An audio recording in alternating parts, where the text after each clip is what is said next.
जो गोबर पात्रा जो हराम का खाने वाला कि हराम का खा खा के उसके दिमाग में गुस्सा भर गया है। 2 कौड़ी का राष्ट्रीय जोकर किस तरीके से हिजाब के मुद्दे पर कहता है। भारतीय जनता पार्टी का कोई नाम लेने वाला नहीं है। मोदी सरकार का सबसे बड़ा ये जो स्कीम है लूट फूट डालो लूट डालो। अडानी से अगर सारे बैंक अगर पैसा वापिस ले लिया तो गौतम अडानी भी 5 किलो राशन के लिए लाइन में लगा हुआ नजर आएगा। जितना झुमका नहीं गिरा बरेली के बाजार में उतना भारत के मीडिया का असर गिर गया मोदी जी की सरकार में। भारत जुड़ रहा है एक तरफ से, उधर भी भारत जुड़ रहा है, मस्जिद पहुंच गए वो। तो भाई हिजाब पर संदीप पात्रा ने जो गोबर पात्रा जो हराम का खाने वाला जो ओएनजीसी का डायरेक्टर बनता है, आईटीडीसी में चेयरमैन बनता है, उनको भी तो समझाइए कि हराम का खा खा के उसके दिमाग में गुस्सा भर गया है। 2 कौड़ी का राष्ट्रीय जोकर किस तरीके से हिजाब के मुद्दे पर कहता है।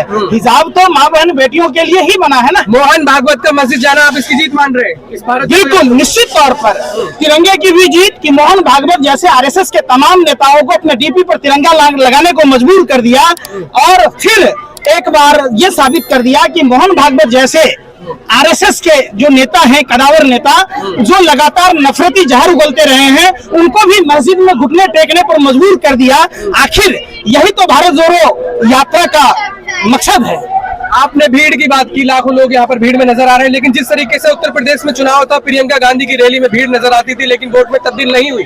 सुनो, आप हर चीज को चुनाव से जोड़ते हैं। आप एक बात बताओ कि 20 लाख ईवीएम जो गायब हैं, वो ईवीएम है कहाँ? किसके घर पर आराम कर रही है? किसके घर पर उसका हलवा बन रहा है, अचार बन रहा है? बता दो।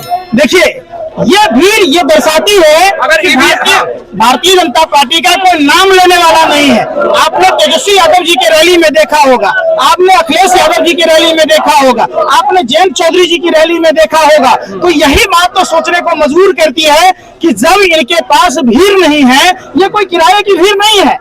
ये देखिए स्वतः लोग सड़कों पर हैं, पैदल चल रहे हैं, कोई ऐसी गाड़ी में नहीं घूम रहे, ये पैदल चल रहे लोग राहुल गांधी के विचारों पर विश्वास करते हुए कि भारत में जो नफरती सोच के लोग हैं, जो नफरती चिंटू हैं, जो जिनके बाप दादा गोरे अंग्रेजों के दलाल थे, मुखबिर थे, जिनके बाप दादा जिनका डीएनए उनके बाप गोरे अंग्रेजों के दलाल और मुखबिरों की थी, श्यामा प्रसाद मुखर्जी की थी।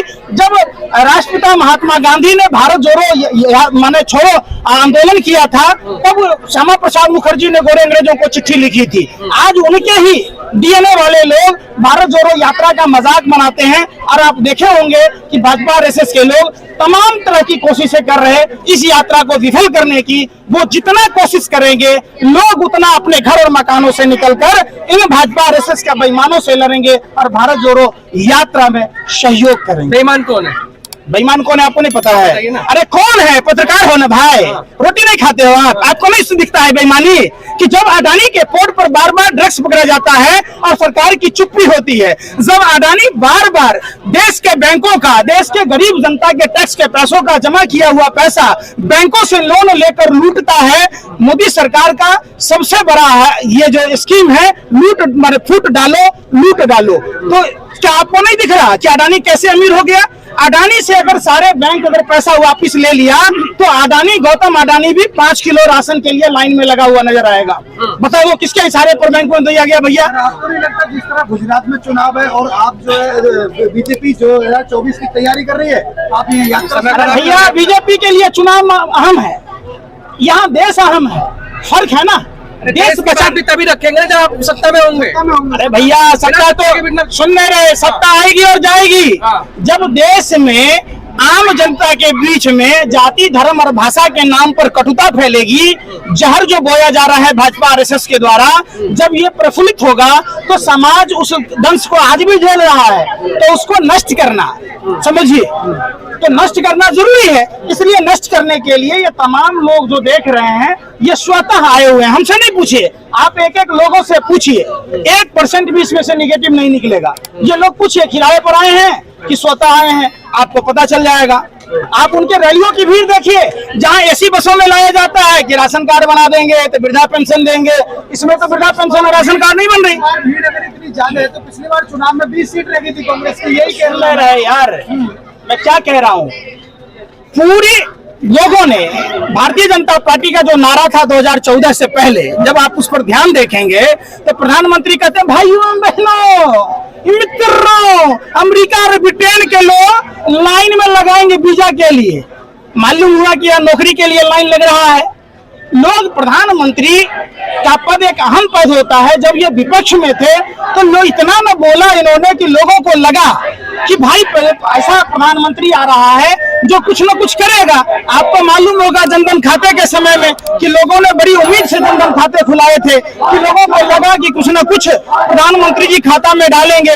लोगों को क्या पता था कि प्रधानमंत्री जी जनधन खाते के मामले उद्देश्य से लोगों का अकाउंट खुलवा के उस पर टैक्स लगा देंगे, उसमें कटौती करेंगे।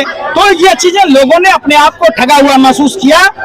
देखिए पहले क्या हुआ कि टूटी खाट फटा लंगोट, मर गया भाजपा को देकर वोट। सोचा था बनियान नहीं सेट आएगी, क्या पता था बाद में पतलून